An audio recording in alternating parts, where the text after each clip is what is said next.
भगवान बुद्ध के जीवन काल में भारत के निवासियों की आर्थिक स्थिति सुखी और समृद्ध थी। पाली साहित्य में मुख्य रूप से सेठों की प्रभुत्व संपत्ति का वर्णन मिलता है। चंपानगर के निवासी श्रेष्ठी पुत्र सोड़ के पास 20 करोड़ धन था। सोड़ के पास 80 गाड़ी अशर्फिया थे। साकेत के व्यवसायी धनंजय ने अपनी बेटी विशाखा के लिए 9 करोड़ रुपए के लागत खर्च से गहना बनवाया था, जिसका नाम था महालता, और उसके स्नान चूर्ण के मूल्य के लिए 5400 गाड़ी धन दिया था। मृगार श्रेष्ठी विशाखा के ससुर ने उसके लिए केवल एक गहना 1 लाख का बनवाया था। जेत कुमार से छाकर श्रावस्ती के प्रमुख व्यवसायी अनाथ पिंडिक ने जेतवन की सारी जमीन को सोने की मुहरों को आपस में सटाकर खरीदा था, जिसमें अनाथ पिंडिक की 18 करोड़ मुहरें लगी थी। जेतवन्ना राम को बनवाने में सेठ को सब मिलाकर 54 करोड़ रुपए खर्च करने पड़े थे। विशाखाय वस्तु के अनुसार विशाखा अपने घर से दहेज के रूप में सोने, चांदी एवं तांबे की 500 गाड़ियाँ बर्तन, 500 गाड़ियाँ रेशमी तथा बहुत ही मूल्यवान वस्त्र, 60,000 बैल और 60,000 गायें लेकर आई थी। पूर्वाराम प्रसाद बनवाने के लिए विशाखा मृगार माता ने 18 करोड़ रुपए खर्च की थी।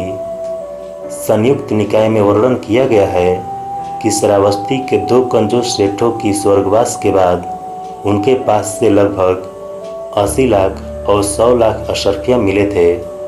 दोनों सेठों में से किसी के कोई संतान नहीं थे, जिसके कारण उनकी सारी संपत्ति राजकोष में चली गई। बब्बू जातक में काशी जनपद के एक धनवान सेठ का गाढ़ा खजाना का वर्णन है, जो 40 करोड़ का धन था। वाराणसी के एक सेठ और मगध के एक शंख नामक व्यवसायी मित्र थे, जिनके पास 18 करोड़ धन था। जातक कथाओं में 80 करोड़ संपत्ति वाले बहुत सारे व्यापारियों के वर्णन है। राजगृह के एक व्यवसायी के पास इतना काफी धन था कि अगर 1000 मुद्राएं प्रत्येक दिन खर्च की जाती तो भी वह जल्द खत्म नहीं हो पाती। मगध जनपद में कुंभ घोषक नाम का एक व्यक्ति फटे पुराने कपड़ों का इस्तेमाल करता था, जबकि उसके पास 40 करोड़ संपत्ति थी, जिसे उसके पिता जमीन में गाड़कर छोड़े थे।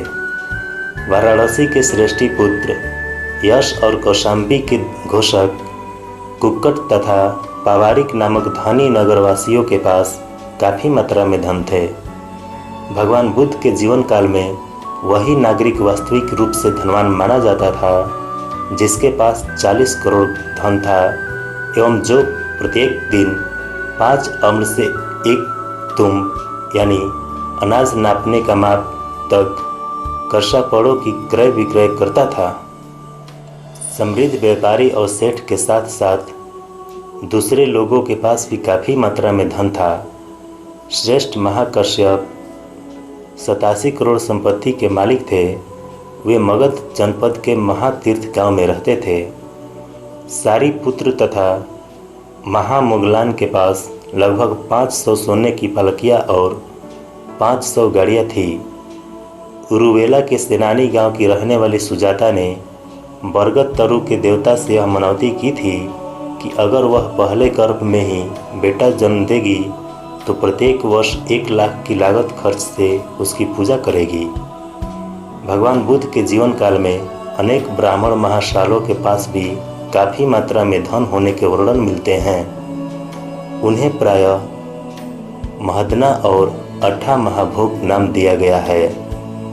अनेक जातक कथाओं में ऐसे ब्राह्मणों के उल्लेख हैं जिन्हें 80 करोड़ धन वैभव वाले कहा गया है। आचार्य बुद्ध घोष ने प्रमथ ज्योतिका में 80 करोड़ धन वाले ब्राह्मण को ब्राह्मण महाशाल का नाम दिया है।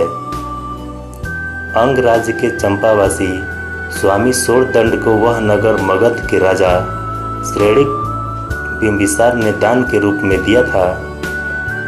कोसल जनपद में ऐसे ब्राह्मण महाशाल अधिक संख्या में थे।